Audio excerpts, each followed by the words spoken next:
రోజురోజుకు రైళ్లలో ప్రయాణించే వారి సంఖ్య పెరుగుతోంది. రద్దీకి అనుగుణంగా రైల్వే ప్రత్యేక రైళ్లను కూడా నడుపుతోంది. అంతేకాకుండా ప్రతిరోజు నడిచే రైళ్లకు అదనపు బోగీలను ఏర్పాటు చేసి రద్దీని నియంత్రించేందుకు కృషి చేస్తోంది. తాజాగా ఆంధ్రప్రదేశ్లోని పలు ప్రాంతాల నుంచి నడుస్తున్న రైళ్లకు, రాష్ట్ర పరిధిలో నడిచే రైళ్లకు దక్షిణ మధ్య రైల్వే అధికారులు అదనపు బోగీలను ఏర్పాటు చేశారు. ఈ సౌకర్యాలను గమనించి అందుకు అనుగుణంగా రిజర్వేషన్ చేయించుకోవాలని అధికారులు సూచిస్తున్నారు.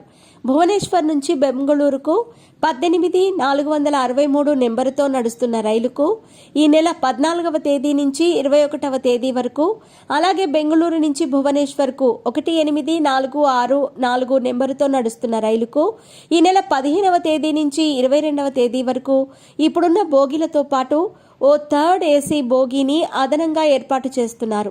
అలాగే భువనేశ్వర్ నుంచి తిరుపతికి నడిచే 2287 రైలుకు 16వ తేదీన, తిరుపతి నుంచి భువనేశ్వర్కు నడిచే 2288 రైలుకు 17వ తేదీన ఓ థర్డ్ ఏసీ బోగీని అదనంగా ఏర్పాటు చేశారు. విశాఖ న్యూఢిల్లీ 20805 రైలుకు 15 నుంచి 30 వరకు, న్యూఢిల్లీ విశాఖ 20806 రైలుకు 17 నుంచి డిసెంబర్ 2 వరకు సెకండ్ ఏసీ బోగీ ఏర్పాటు చేశారు.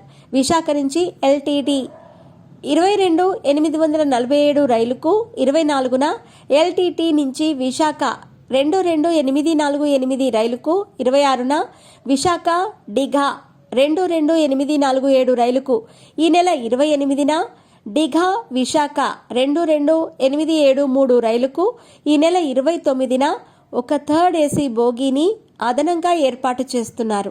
ట్రైన్ నెంబర్ 22973 గాంధీధామ్ పూరి రైలుకు 20-27వ తేదీల్లో, అలాగే పూరి గాంధీధామ్ 22974 రైలుకు 23-30 తేదీల్లో అదనంగా ఓ స్లీపర్ బోగీని ఏర్పాటు చేస్తున్నారు.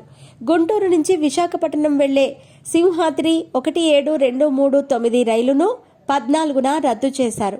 విశాఖపట్నం నుంచి గుంటూరుకు వెళ్లే సింహాద్రి 17240 రైలును 15న రద్దు చేశారు.